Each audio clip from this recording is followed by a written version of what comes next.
China का visa process पूरी तरीके से चेंज हो चुका है दिसंबर 22 ऑनवर्ड से। उसके बाद कुछ हमने एक दो वीडियोस डाली थी, लेकिन उसके बावजूद भी काफी सारे बैकएंड पे चेंजेस होते गए, जिसकी वजह से लोगों को टेक्निकल चैलेंजेस भी आए। और पूरा जो नया प्रोसेस है अब कैसे निकल के आया है वो मैं एक्सप्लेन करने लगा आपको इस वीडियो में। और सबसे पहले मैं बात करना चाहूंगा कुछ इंपॉर्टेंट चीजों की, उसके बाद मैं आपको डेमो दिखाऊंगा स्टेप बाय स्टेप करेक्टली कैसे आपको चाइना का टूरिस्ट वीजा अप्लाई करना है। तो सबसे पहला रूल जो ये है कि यू हैव टू पे वीएफएस लॉजिस्टिक फीस या सर्विस फीस आप जिसे कह सकते हैं, और ये ऑनलाइन पे करनी है आपको सबसे पहले एप्लीकेशन फॉर्म को भरने से पहले। अगर आप ये फीस स्किप कर देंगे और सिर्फ एप्लीकेशन फॉर्म भर के सबमिट करेंगे, आपका रिजेक्शन जरूर आएगा। तो पहली चीज ये है कि पेमेंट करने के बाद ही आप एप्लीकेशन फॉर्म को भरें यहां पे। इसके बाद आपको स्क्रीनशॉट लेना है, दो स्क्रीनशॉट लेने हैं। एक तो जब आपकी पेमेंट सक्सेसफुल हो जाएगी, यूपीआई से करें, क्रेडिट कार्ड से करें, डेबिट कार्ड से करें, तो आपको उसको स्क्रीनशॉट लेना है। प्लस आपको ईमेल पे एक पेमेंट रिसीट आ जाएगी, एक्नॉलेजमेंट आ जाएगी, आपको उसका भी प्रिंट आउट लेना है। प्रिंट आउट नहीं, आप उसकी स्क्रीनशॉट्स ले सकते हैं, क्योंकि ये दो स्क्रीनशॉट्स हैं हम बाद में अपलोड करेंगे वीजा एप्लीकेशन फॉर्म पे। आगे मैं बात करता हूं फोटोज की, क्योंकि यहीं पे मेनली लोगों के रिजेक्शंस आते हैं। और आपको एक चीज क्लियर करना चाहता हूं कि आपका जो फोटो का साइज जो आप अपलोड करेंगे वो 40 किलोबाइट का होना चाहिए, अप टू 120 किलोबाइट्स मैक्सिमम। साथ ही साथ अगर डायमेंशंस की बात करूं, 354 into 472 pixels with white background, और डार्क शर्ट या आपने पहनी हो तो ज्यादा बेटर है उस केस के अंदर। ड्रेस कोड के अंदर बस इतना से आपको ध्यान रखना है। मैंने कुछ एडिट करके चीजें अपलोड करके आपको फोटोज दिखाई हैं अपने डेमो के अंदर, लेकिन मैं आपको रिकमेंड नहीं करता। आप किसी फोटोग्राफर से प्रॉपर फोटो खिंचवाएं और उसका साइज स्पेसिफिकेशन अकॉर्डिंगली अपलोड करें। ओके, एक चीज मैं कहना चाहता हूं कि एआई जनरेटेड फोटोज वगैरह को बिल्कुल भी आपको यूज नहीं करना है, इस पे भी इंस्टेंट रिजेक्शन आ सकता है। तो आप प्रॉपर जो एक रियलिस्टिक फोटो होती है फोटोग्राफर से खिंचवाएं, वही अपलोड करें। वीजा टाइप वैलिडिटी की बात कर लेते हैं। सिंगल एंट्री वैलिड होता है 3 महीने के लिए, 30 डेज का स्टे पीरियड मिलता है। डबल एंट्री वीजा अप्लाई करते हैं 6 मंथ्स के लिए वैलिडिटी होती है, 30 डेज का स्टे पीरियड होता है एट ए स्ट्रेच। और मल्टी एंट्री वीजा के केस में 12 महीने की वैलिडिटी होती है और 30 डेज का पर एंट्री आपका रहता है duration. Validity is not your stay length. अब डेमो तो हम देख रहे हैं, लेकिन टूरिस्ट वीजास की 1 मिनट के लिए एल कैटेगरी के वीजा की बात कर लेते हैं। इन्विटेशन लेटर की जरूरत नहीं है अनटिल एंड अनलेस आपका कोई फ्रेंड रिलेटिव वहां पे रहता है, only then you require invitation letter. Otherwise आप होटल की और फ्लाइट बुकिंग्स नॉर्मली कर सकते हैं। जहां फ्लाइट बुकिंग्स की बात आती है, एक चीज क्लियर करना चाहता हूं, ये चीज मैंने वीएफएस से भी कंफर्म कर ली है कि आपको डमी टिकट्स वगैरह, ये फ्लाइट रिजर्वेशन या होल टिकट्स जो है अपलोड नहीं करनी है। प्रॉपर आपके पास फ्लाइट टिकट्स होनी चाहिए। बिजनेस वीजा की बात करूं, एक कॉमन मिस्टेक जो लोग करते हैं, जहां एड्रेस ऑफ स्टे की बात आती है, वहां पे आपको अपनी कंपनी का एड्रेस नहीं डालना है, या जिस कंपनी ने आपको बुलाया है चाइना में, तो चाइना की कंपनी का एड्रेस नहीं डालना है, बल्कि जिस जगह पे आप स्टे करेंगे, होटल में स्टे करेंगे, उसका आपको एड्रेस मेंशन करना है। ऐसी गलतियां लोग बहुत ज्यादा करते हैं। Company details go elsewhere, not in the stay address field. अगर मैं प्रूफ ऑफ फंड्स की बात करूं, आपको 6 महीने की बैंक स्टेटमेंट मिनिमम अपलोड करनी है, और अगर 1 साल की कर सकते हैं बैंक स्टेटमेंट्स तो ज्यादा अच्छी बात है, लेकिन ये टेस्टेड होनी चाहिए, बैंक की साइन और सील उस पर होनी चाहिए, जिसका आप बाद में स्कैन लेके उसको अपलोड करेंगे जब वीजा एप्लीकेशन फॉर्म को भरते हैं, और बाद में उसी को आप फिजिकल डॉक्यूमेंट्स के फॉर्म में लेके सबमिट कर सकते हैं। जहां डॉक्यूमेंट्स अपलोड की बात आती है, उसके अंदर आप आधार कार्ड एड्रेस प्रूफ के तौर पर अपना रेंटल एग्रीमेंट वगैरह दे सकते हैं, करंट एड्रेस का। ट्रैवल हिस्ट्री अगर आपकी है चाइना की कुछ प्रीवियस विजिट्स की, तो आप वो अपलोड कर सकते हैं, उसकी वीजा की कॉपी आपको यहाँ पे अपलोड करनी पड़ती है। बिजनेस वीजा एप्लीकेंट्स के केस में you must upload an invitation letter Chinese company से, या किसी ने भी अगर आपको बुलाया है, आपके अपने बिजनेस का रजिस्ट्रेशन जो है और चाइनीज कंपनी के भी बिजनेस का रजिस्ट्रेशन आपके पास होना जरूरी है। इनविटेशन लेटर के अंदर ये चीजें स्पेसिफाई की जा सकती हैं, अलग कोई डॉक्यूमेंट्स है तो वो दिए जा सकते हैं। अब जहां फाइनल सबमिशन और टाइमलाइंस की बात आती है, जब आप सबमिट कर देते हैं ऑनलाइन एप्लीकेशन, मैंने अभी हाल ही में कंफर्म किया, जो करंट टाइमलाइंस हैं, टैट है ऑनलाइन अप्रूवल का, वो है 15 से 20 दिनों का। प्लस जब आप जाते हैं अप्रूवल के बाद डॉक्यूमेंट्स को लेके, तो with in 4 to 5 working days में आपका चाइना वीजा आपको मिल जाता है। तो ये चीज मैं आपको क्लियर करना चाहता हूं। दूसरी चीज समझने वाली है कि वीजा एप्लीकेशन फॉर्म अगर आपने एक बार भर लिया, उसको आप चेंज नहीं कर सकते या उसको एडिट नहीं कर सकते, दोबारा से फ्रेश एप्लीकेशन आपको शुरू करनी पड़ेगी उस केस के अंदर। हाँ, पर आप एक चीज जरूर कर सकते हैं कि अगर आपको बीच में आपने एप्लीकेशन छोड़ दी है, आपको रियलाइज हुआ कि आपने कुछ डॉक्यूमेंट्स अपलोड वगैरह नहीं किए, बाद में आपको करने हैं, तो आप दोबारा से उस एप्लीकेशन को खोल के अपलोड कर सकते हैं, डॉक्यूमेंट्स एडिशनल चेंजेस कर सकते हैं, लेकिन सबमिट करने के बाद कुछ भी चेंज नहीं यहाँ पे होगा। अब जब डॉक्यूमेंट्स लेके आप जाते हैं, जो वीजा स्टैंपिंग फीस होती है डॉक्यूमेंट्स के साथ आपको जो पे करनी पड़ती है, मतलब कि जो एम्बेसी के चार्जेस है, वो आप एक्चुअली वीएफएस सेंटर पे जाके पे करते हैं। एक ऑनलाइन सर्विस फीस तो आप ऑनलाइन पे कर जाते हैं जब एप्लीकेशन फॉर्म भरते हैं। इसके बाद आपको डॉक्यूमेंट सबमिट करते हो, एम्बेसी की जो फीस है वो पे करनी पड़ेगी। वो कैश में भी आप कर सकते हैं, डिमांड ड्राफ्ट में भी कर सकते हैं, वो ऑनलाइन नहीं होती है। ओके, तो ये था आज कुछ बेसिक चीजें। आप चलते सीधा डेमो की तरफ, दिखा देता हूं स्टेप बाय स्टेप, आराम से देख लेते हैं कि कैसे इसको सही तरीके से भरना है। चलिए देखते हैं कैसे चाइना का वीज़ा अप्लाई करेंगे। इसका लिंक मैं आपको डिस्क्रिप्शन में दे रहा हूँ। तो यहाँ पे आपको करना ये है कि इंडिया टाइप करना है। ये देखिए इंडिया आ गया। सेलेक्ट सिटी, जिस सिटी से आप अप्लाई करें, 3 सिटीज़ लिस्टेड है यहाँ पे, न्यू दिल्ली, मुंबई एंड कोलकाता। मैं दिल्ली से कर रहा हूँ तो मैं दिल्ली का ऑप्शन चूज़ करूँगा, लेकिन आप रिस्पेक्टिव रीजन्स के हिसाब से ही करें जहाँ पे आप स्टे करते हैं। Take me to the website, और इसके बाद आ जाती है दिल्ली वाली साइट, डेल 3EN ऊपर आ रहा लिखा हुआ, ठीक है। अब आगे बढ़ने से पहले एक चीज़ क्लियर करना चाहता हूँ कि आपको सबसे पहले मैंडेटरी है कि आप पेमेंट करें। रीज़न बीइंग, अगर आप पहले पेमेंट नहीं करेंगे, एप्लीकेशन फॉर्म आप तो भी भर सकते हैं बिना पेमेंट करें, लेकिन आपने अगर सबमिट कर दिया एप्लीकेशन फॉर्म को, आप वेट करेंगे तो ऑनलाइन अप्रूवल में आपका रिजेक्शन आने के पूरे हाई चांसेस हैं। तो पहले आपको पेमेंट करनी है and then you start filling out the form, just make it a practice. ये पेज आ जाता है पहले आपके पास, और इस पेज के अंदर क्या है कि आपको सबसे पहला जो काम करना है, एप्लीकेशन फॉर्म पे क्लिक करने से पहले आपको ऑनलाइन पेमेंट करनी, यानी कि VFS के सर्विस चार्जेस आपको पे करने पड़ेंगे पहले। तो पहले आप ऑनलाइन सबमिशन करेंगे, स्टेप 1 दिया भी है वहाँ पे, और यहाँ पे आपके सामने 2 सर्विसेज आ रही है। एक्सप्रेस सर्विस चाहिए, आपकी चॉइस है, जो कि मैं आपको सीरियसली रिकमेंड नहीं करता।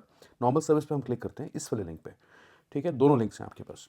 ये आ जाता है, I you sure you want to leave the visa for China website, continue visit, okay, alright. तो ये VFS ग्लोबल का पेज यहाँ पे आ जाएगा, और यहाँ पे जो है आपको कुछ 3 सिंपल स्टेप्स से इस फॉर्म को फिल करके पेमेंट करनी है। जो पेमेंट बाय डिफ़ॉल्ट आ रही है जो सर्विस चार्जेस की, यहाँ पे ऑलरेडी लिस्टेड है, 1710 रुपये आ रही है यहाँ पे दिल्ली के केस में। एंड बुक नाउ पे हम क्लिक करेंगे जैसे ही, तो यहाँ पे बेसिक सा फॉर्म आएगा, कुछ खास इसमें ऐसा कोई कॉम्प्लिकेटेड नहीं है। तो यहाँ पे आप देखिए फर्स्ट नेम आप डालेंगे, जैसे अभी डाल ही लेते हैं हम।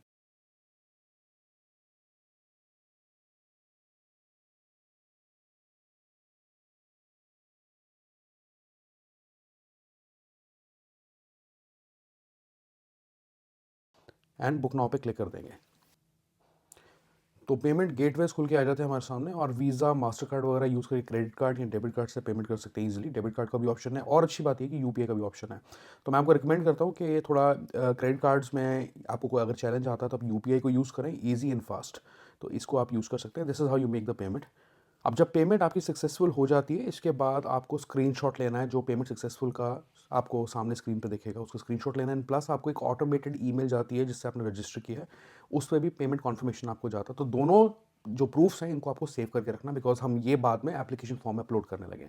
ऑलराइट, अब पेमेंट करने के बाद वापस हम चाइना वीज़ा एप्लीकेशन सेंटर की साइट पे जाएंगे, स्टेप नंबर 2 को फॉलो करेंगे, which is submitting documents to the visa centre after online approval, okay. अब ये जो है उससे पहले हमें एप्लीकेशन फॉर्म भरना है, तो आप उसके लिए अकाउंट क्रिएट करेंगे पहले। अगर आपने नहीं किया है, मैंने ऑलरेडी किया है, तो मैं सीधा साइन इन करता हूँ, पर मैं आपको एक बार दिखा देता हूँ अगर आप फर्स्ट टाइम यूज़र हैं इसके। ऑलराइट, इस तरीके से आपका पेज आता है। यहाँ पर कोई ईमेल एड्रेस डालना है, पासवर्ड कंफर्म करना है, दोबारा पासवर्ड डालेंगे और एक कोड आपको मिलेगा आपकी ईमेल एड्रेस पे, वो आपको यहाँ पे डालना पड़ेगा, ठीक है। तो इसी तरीके से आप रजिस्टर करेंगे, लेकिन मैं साइन इन पे क्लिक करता हूँ ऊपर, और यहाँ पे मेरे क्रेडेंशियल्स आ चुके हैं, और एक कैप्चा आएगा आपको, ये आपको ऐसे करना है, ठीक है, मैच करना है इसके साथ, and then we go from there. अब ये हमने साइन इन कर लिया है, दोबारा इस पर मैं क्लिक करता हूँ, और हम क्लिक करेंगे अब एप्लीकेशन फॉर्म पे।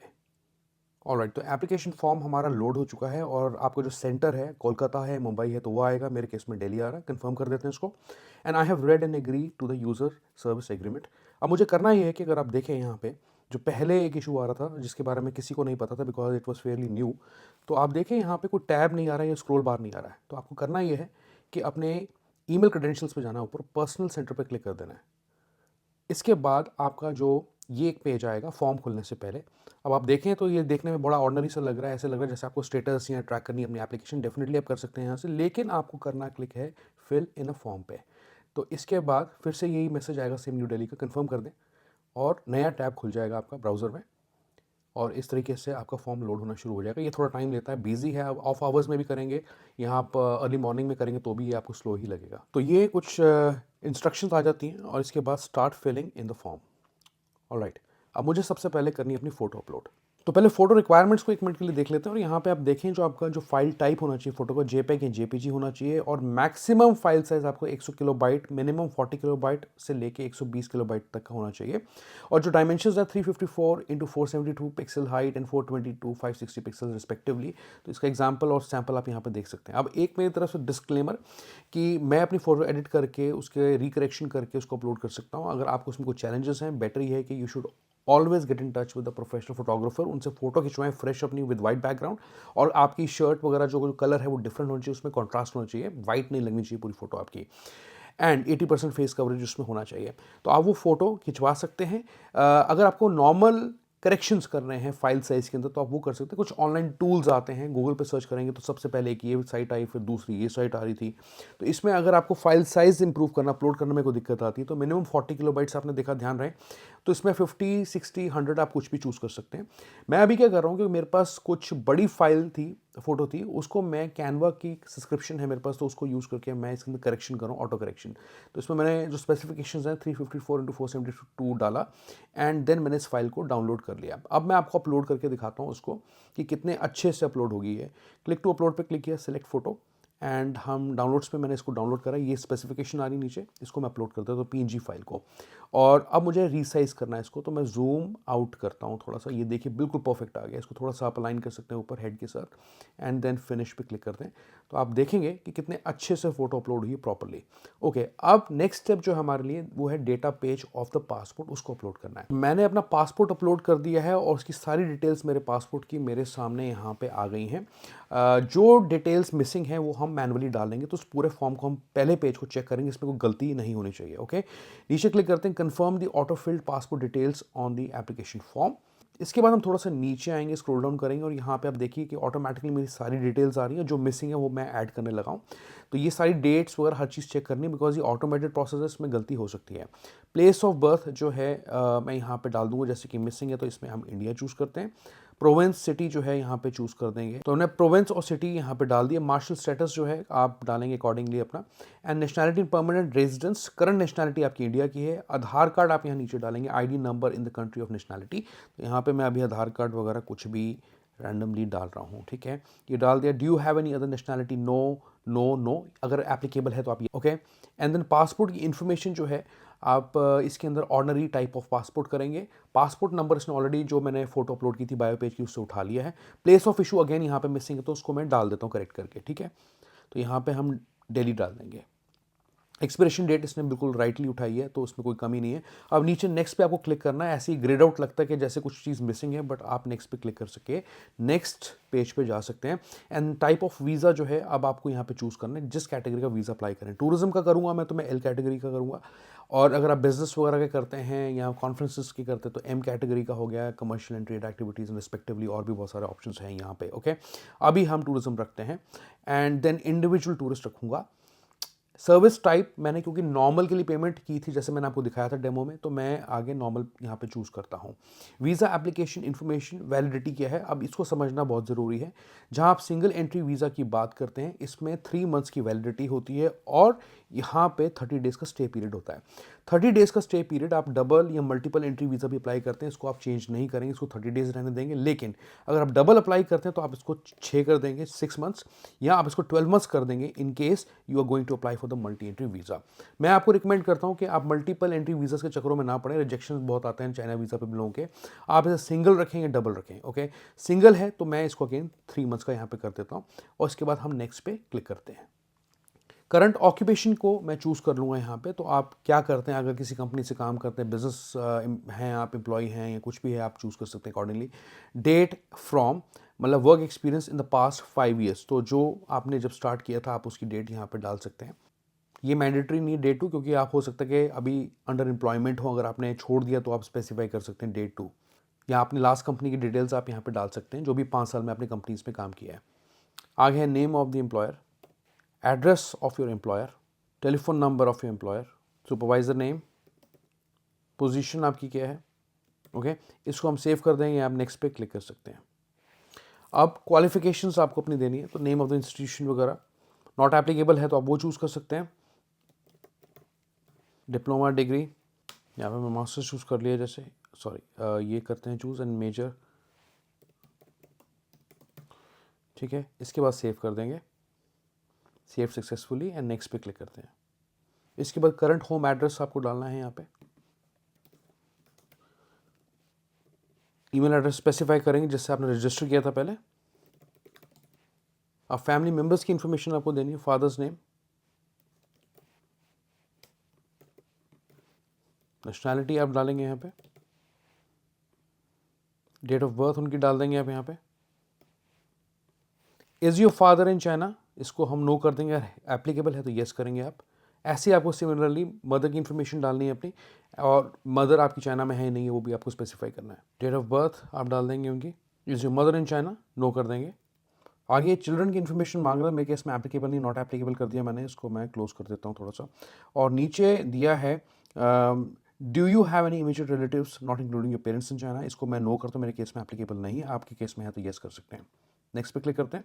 इसके बाद this system only accept visa application for entry dates within the next 90 days. Applicants submit outside of this period will not be processed. Okay, understood. अब information of your on your travel, तो इसके अंदर जो है मैं अपना जब मैं ट्रैवल कर रहा हूँ तो इसको मैं स्पेसिफाई कर देता हूँ कि मैं कब ट्रैवल कर रहा हूँ। जैसे मार्च में कर लिया मैंने, एंड इसके बाद आप जो है डेट चूज़ कर लेंगे, तो आपको जो 90 डेज़ के अंदर की ही डेट आगे चूज़ करनी है। ओके, अब ये बहुत ज़्यादा इंपॉर्टेंट है कि आपको अपना फ़्लाइट इन्फॉर्मेशन वगैरह यहाँ पे देना है, तो फ़्लाइट नंबर हम चूज़ कर लेंगे कुछ भी अभी, and city of your destination जो है, जैसे मैं बेजिंग वगैरह यहाँ पे चूज़ करता हूँ, ऑप्शन आ रहा होगा, ये आ गया। डिस्ट्रिक्ट जो भी है वो आपके कहीं ना कहीं एयरपोर्ट का एड्रेस आप चूज़ कर सकते हैं, होटल का एड्रेस जहाँ जाके स्टे करने लगे उस हिसाब से डिस्ट्रिक्ट को चूज़ करें।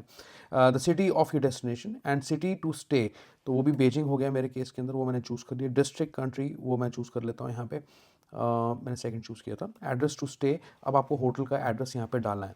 अब चाहे आप बिजनेस वीज़ा अप्लाई करें, आप चाहे टूरिस्ट वीज़ा अप्लाई करें, एक चीज़ का ध्यान रखना है कि बिजनेस वीज़ा अप्लाई करते वक्त खासकर आपको इंश्योर करना है कि आप यहाँ पे किसी होटल प्रॉपर्टी का ही एड्रेस डालें, ना कि उसका कि जिसने आपको स्पॉन्सर किया है, जिसने आपको इन्वाइट किया उसका एड्रेस डालने की ज़रूरत नहीं है। यहाँ पे आप अपना होटल का एड्रेस डालें, वो ज़्यादा इंपॉर्टेंट है आपके लिए। ओके, अभी अगर मैं टूरिस्ट वीज़ा अप्लाई कर रहा हूँ तो अभी मैं कुछ भी चूज़ कर लेता हूँ, ये मैंने चूज़ कर लिया यहाँ पे। अब नीचे दिया है डेट ऑफ अराइवल, ये बहुत इंपॉर्टेंट है, और आपने जो फ्लाइट आइटनरी में आपके दिए है जो ट्रैवल पीरियड, वो आप एग्जैक्टली यहाँ पे डालेंगे। डिपेंड करता है, अगर लेबर वगैरह लंबा है आपका तो आप अकॉर्डिंगली डेट को यहाँ पे डालें जो भी अराइवल डेट है। बट देन मैं उसको मोस्टली सेम डे फ्लाइट होती है, 5-7 घंटे में आप पहुँच जाते हैं, तो मैं सेम डेट रखता हूँ जो मैंने ऊपर डाली है, जैसे कि 3 मार्च को, सॉरी मार्च में जा रहा हूँ मैं, एंड 2 मार्च। ओके, आगे है डेट ऑफ डिपार्चर, जब मैं चाइना को छोड़ के जाऊँ, तो यहाँ पे उसके लिए मैं 2026 और मार्च को का पीरियड रखता हूँ मैं, एंड जो है 20 तारीख को मैं जाऊँगा छोड़ के, जैसे मान लीजिए, ठीक है।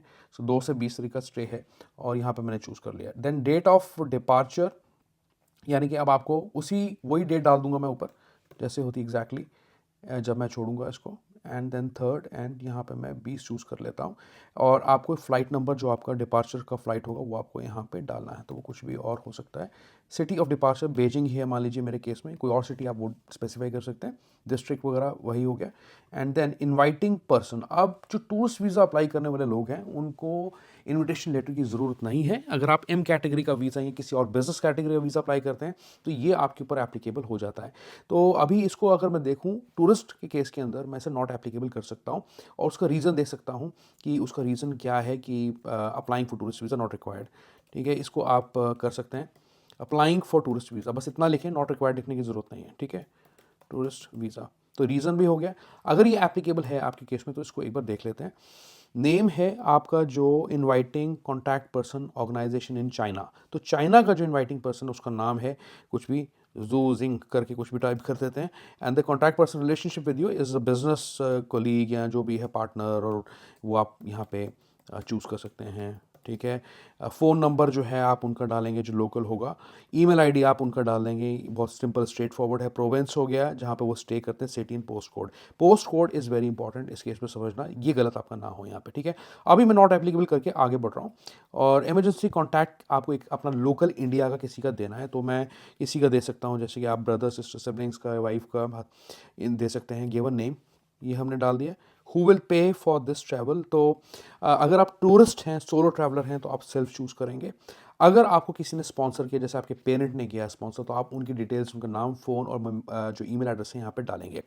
और ऑर्गेनाइजेशन जो बिजनेस के लिए ट्रिप्स के लिए जा रहे हैं या कॉन्फ्रेंसेस वगैरह के लिए जा रहे हैं कंपनी की तरफ से, उनको ऑर्गेनाइजेशन चूज़ करना है। और यहाँ पे आप कंपनी का अपना एड्रेस, जो इंडिया की कंपनी का एड्रेस है, क्योंकि वो आपको भेज रहे हैं, तो उनका आप नाम डालेंगे, जैसे ABC PVT limited relationship with you, तो आप यहाँ पे स्पेसिफाई कर सकते हैं your employ and then address and country.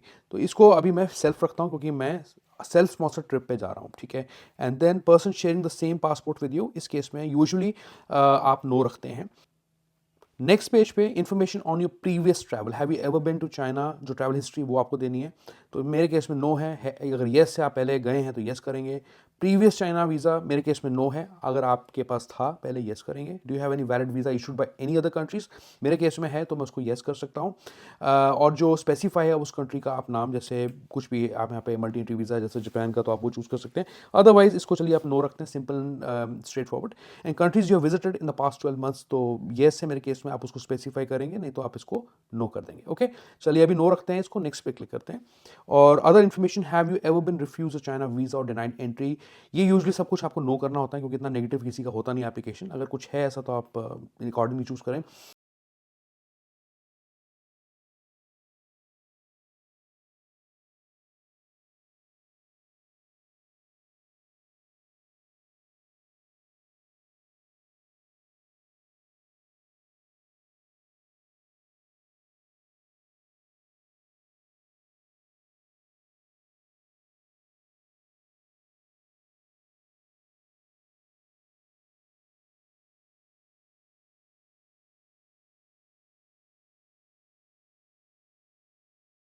And then simply next पे हम क्लिक कर देंगे एंड देन ये आपका फाइनल पेज आ जाता है। यहाँ सिग्नेचर आ जाते हैं आपके, यहाँ पे आप I understand agree with the above पे क्लिक कर सकते हैं। या आप the person who fills in the applicant on behalf of the applicant, तो कोई भी अगर आपको ट्रैवल एजेंट के थ्रू अप्लाई कर रहे हैं आप, या आपका बिहाफ पे कोई और रिलेटिव वगैरह सबमिट कर रहा है, तो मैं अभी अपने केस में ही एप्लीकेंट चूज़ करूँगा एंड इसको हम सेव कर देंगे अंडरस्टैंड पे क्लिक करके। आप नेक्स्ट पे क्लिक कर सकते हैं, सेव कर सकते हैं। ऑलराइट, अब आपको डॉक्यूमेंट्स अपलोड करने हैं जो भी आप फिजिकल फॉर्म में बाद में लेके जाएंगे फ्यूचर में। तो अभी photocopy of your passport data page and blank visa pages, यानी कि दोनों पासपोर्ट फ्रंट और लास्ट पेज पासपोर्ट का बायो पेज और आपका last page address page, and plus 2 blank pages आपके पासपोर्ट में होने चाहिए, क्योंकि हर कंट्री के केस में एक सेम रूल होता है। तो अभी हम क्या करते हैं, कुछ डमी फाइल्स मैं अपलोड यहाँ पे कर देता हूँ। यहाँ पे मैं पासपोर्ट अपलोड करता हूँ, फ्रंट पेज हो गया है जैसे, ये लास्ट पेज हो गया है जैसे, और 2 ब्लैंक पेजेस के स्क्रीनशॉट्स यहाँ पे, स्क्रीनशॉट एज इन की उनके स्कैंड पेजेस हो तो ज़्यादा अच्छी बात है, वो आपको अपलोड करना है। स्क्रीनशॉट फ़ोन से मत लेना किसी भी चीज़ के लिए, let me clear this. And then a full face colour photo, उसकी जो स्पेसिफिकेशंस हैं 48x33 mm, head 21 mm to 24 mm length, ये हमें यहाँ पे अपलोड करनी है। तो ये मैं यहाँ पे अपलोड कर देता हूँ। ओके, आगे दिया proof of legal status applicable for those not applying for visa in their country of citizenship. तो आप यहाँ पे सिंपली क्या करना, आप यहाँ पे आधार कार्ड अपना अपलोड कर देना, just to be on safer side. Okay, इसको हम चूज़ कर लेते हैं। यहाँ पे आधार कार्ड वगैरह का ऑप्शन मेरे पास नहीं, कुछ भी अभी मैं अपलोड कर रहा हूँ, ठीक है, ये मैंने कर दिया यहाँ पे। And then previous photo copy of previous China visa or resident permit, ये बहुत इंपॉर्टेंट है समझना। तो इसके अंदर क्या है कि अगर आपने कभी पहले विजिट किया तो कुछ भी 2-3 विजिट्स के जो वीज़ास हैं एक्सपायर्ड, वो आप अपलोड कर सकते हैं। मेरे केस में ये एप्लीकेबल नहीं है तो इसको मैं खाली छोड़ रहा हूँ। Foreign citizens who were Chinese citizen and have obtained for foreign citizenship, तो यहाँ पे बेटर ये है कि आप इसे खाली छोड़ सकते हैं, लेकिन अगर ये मैंडेटरी है तो आप सिंपली क्या करें, अपना पासपोर्ट वगैरह यहाँ पे अपलोड कर दें, ठीक है। अगर आपके पास है कोई फॉरेन सिटीजनशिप है, then you start uploading more documents और सपोर्टिंग डॉक्यूमेंट्स, ठीक है। देन एजेंसी मटेरियल, तो अगर आप किसी एजेंसी के थ्रू अप्लाई कर रहे हैं तो आपको एजेंसी की डिटेल्स वगैरह आपके एजेंट को यहाँ पे अपलोड करनी पड़ेगी, जैसे उनका बिजनेस लाइसेंस हो गया, उनका कॉन्टैक्ट डिटेल्स वगैरह उनकी सारी यहाँ पे होनी चाहिए। ओके, अब मेरे केस में क्योंकि मैं खुद अप्लाई कर रहा हूँ तो मैं उसको अपलोड नहीं कर सकता। Visa application send to fee and payment receipt, this is very important. तो जैसे मैंने आपको पेमेंट करके पहले दिखाई, यूपीआई पेमेंट कर रहा था मैं, उसकी रिसीट एंड प्लस जो ईमेल पे मुझे ऑटोमेटिक ईमेल पे जो कॉन्फर्मेशन आता है वो मैं यहाँ पे अपलोड करूँगा, दोनों डॉक्यूमेंट्स। तो अभी मैं कुछ भी यहाँ पे लगा देता हूँ, मेरे पास अभी मैं कुछ भी अपलोड कर रहा हूँ यहाँ पे, ठीक है। तो मान लीजिए मैंने रिसीट भी अपलोड कर दी और ईमेल भी अपलोड कर दी। Then air ticket, round trip and hotel booking confirmation, itinerary in China. मैं आपको रिकमेंड करता हूँ कि आप एक आइटनरी भी बना लें 10-15 दिनों के लिए, जब भी आप जा रहे हैं ट्रैवल कर रहे हैं, वो भी आप अलग से डे वाइज आइटनरी अपलोड कर दें। प्लस जो मैं आपको रिकमेंड करता हूँ इज़ ऑफ कोर्स कि आपकी जो फ्लाइट बुकिंग्स हैं वो होनी चाहिए कन्फर्म। तो ये आप फ्लाइट बुकिंग्स को यहाँ पर अपलोड कर दें। होटल बुकिंग का ऑप्शन आ रहा है, वो भी हम कर देंगे। एंड देन यहाँ पे आप आइटनरी वगैरह अपलोड करना चाहते हैं तो आप अपलोड कर सकते हैं। अभी मैं कुछ भी अपलोड कर रहा हूँ यहाँ पे, ठीक है जी। एक चीज़ मैं आपको और बोलना चाहूँगा, जब आप होटल बुकिंग यहाँ अपलोड कर देते हैं उसके बाद आप क्या कर सकते हैं, जो कवर लेटर होता है वो अपलोड कर दें कि आपका जो ट्रिप है वो सेल्फ स्पॉन्सर्ड ट्रिप है। तो उसमें ये चीज़ क्लियर होनी चाहिए ताकि आपको इन्विटेशन लेटर को लेके कोई चैलेंजेस यहाँ पे ना आए। आगे है invitation letter by tourist issued by relevant unit or individual in China. इसमें कंफ्यूज होने वाली बात नहीं है। अगर आपका वहाँ पे कोई रिलेटिव रहता है, मान लीजिए या फ्रेंड रहता है या आपके ब्रदर सिबलिंग्स वगैरह रहते हैं, तो आप उनका जो इन्विटेशन लेटर उनसे लिखवाया हुआ वो प्रॉपर पूरी इंस्ट्रक्शंस के साथ यहाँ पे दिया हुआ है, तो आप अकॉर्डिंगली उस लेटर को लिखवाना है। इन्विटेशन लेटर को साइन होनी चाहिए प्रॉपर उनके, और हैंड रिटन हो तो और भी अच्छी बात है। आप वो यहाँ पे उनसे अपलोड करवाएंगे, and plus photo copy of inviter's China ID. तो जो भी उनका वर्क परमिट है या जो भी उनको लोकल चाइनीज़ आईडीज़ इशू किए हैं वो यहाँ पे उनके प्रूफ अपलोड करेंगे। दोनों में से कोई भी डॉक्यूमेंट मिसिंग होगा तो आपका रिजेक्शन आ सकता है। लेकिन कंफ्यूज होने वाली बात नहीं है। अगर आपके पास कोई वहाँ पे आपका कोई फ्रेंड रिलेटिव स्टे नहीं करता, आप होटल में जाके स्टे करेंगे, सिर्फ टूरिस्ट वीज़ा के लिए आप अप्लाई कर रहे हैं, तो आप उस केस में होटल के वाउचर को अपलोड कर सकते हैं यहाँ पे, ठीक है। तो जैसे कि अभी मैं होटल का वाउचर ही यहाँ पे अपलोड कर देता हूँ, एंड देन जो फोटोकॉपी ऑफ इनवाइटर्स चाइना आईडी, तो कोई और डिटेल्स हैं वाउचर के अलावा वो भी मैं यहाँ पे अपलोड कर देता हूँ। अभी ये मैंने कर दिया। फिर then personal bank statement of last 6 months. तो इसका मतलब ये है कि आपको 6 महीने की बैंक स्टेटमेंट अपलोड करनी है, और प्लीज़ इंश्योर कि आप बैंक से जाके टेस्ट करा लें। बैंक की साइन सिग्नेचर वगैरह सील होनी चाहिए उस पर, उसकी स्कैन कॉपी आप अपलोड करते हैं। बाकी फिजिकल फॉर्म में तो बाद में लेके जाएंगे। तो अभी मैं फटाफट से बैंक स्टेटमेंट को अपलोड कर देता हूँ यहाँ पे। तो ये मैंने यहाँ पे मिनिमम कर दी है। The original bank with an account balance of at least 1 lakh Indian rupees stamp with the bank seal of and copy, ठीक है। ये आपने ऑलरेडी इंस्ट्रक्शंस पढ़ ली हैं, ठीक है। लेकिन 1 लाख से ऊपर बजट लेके चलना। 1 लाख का उसमें इसमें मांगा ज़रूर है, बट कम पैसे दे के वो रिजेक्शन भी कर सकते हैं आपका। ओके, तो this is it, and then what you do is you just click on save. इसके बाद आप अपनी डिटेल्स को नेक्स्ट पेज पे रिव्यू कर लेंगे। तो कोई भी करेक्शन अगर आपको यहाँ पे करनी है तो आप इजीली कर सकते हैं। जितने भी डॉक्यूमेंट्स आपने अपलोड किए थे आप देख सकते हैं कि नीचे यहाँ पे आ रहे हैं, and submit the application form, जो कि मैं अभी कोई गलत इन्फॉर्मेशन आगे नहीं दूंगा। एक चीज़ मैं आपको बोलना चाहता हूँ कि आप सबमिट करेंगे तो कोई भी चेंजेस एप्लीकेशन फॉर्म में नहीं कर सकते, लेकिन अगर आप अपनी एप्लीकेशन को कैंसिल करना चाहते हैं वो आप इजीली कर सकते हैं। अब एक चीज़ मैं आपको बताता हूँ, ये वापस हम होम पेज पे चलते हैं इसके, जहाँ हमने लॉगिन किया तो यहाँ पे अगर आपने अपनी एप्लीकेशन बीच में छोड़ दिया आधी अधूरी, क्योंकि आपके पास कुछ डॉक्यूमेंट्स वगैरह तैयार नहीं थे, आपको बाद में अपलोड करने हैं, तो आप अपनी एप्लीकेशन को दोबारा भरने की ज़रूरत नहीं है। उसको ऑटो सेव हो जाती है, यानी कि यहाँ पे आपको ऑप्शन कोई नहीं मिलेगा देखने को कि पेंडिंग एप्लीकेशन है। यहाँ पे आपको फिल इन एप्लीकेशन फॉर्म पे क्लिक करना है, न्यू दिल्ली पे कन्फर्म पे क्लिक करेंगे तो ये पेज दोबारा आपका खुल के आएगा। इसमें 3 जितने भी मैंने अटेम्प्ट्स डाले थे जो पेंडिंग एप्लीकेशंस हैं उसको आप चूज कर सकते हैं। यहाँ पे कंटिन्यू पे क्लिक करें एंड कंफर्म। और guys, thank you so much for watching this video. तो जो की टेकअवेज हैं इस वीडियो के लिए वो है कि रूल्स बिल्कुल चेंज हो चुके हैं। अगर आप कुछ पुरानी आउटडेटेड वीडियोस वगैरह देख रहे हैं तो आपको वो नहीं देखनी है। You should follow new videos updates, पहली चीज़। And step by step process मैंने आपको दिखा दिया है, and how to avoid rejection and delays in your China visa application. Thank you so much for watching this video. जाने से पहले बोलूंगा वीडियो को लाइक करना, सब्सक्राइब करना चैनल को, एंड कॉमेंट जरूर करें अगर कोई सवाल जवाब है आपके। Thank you.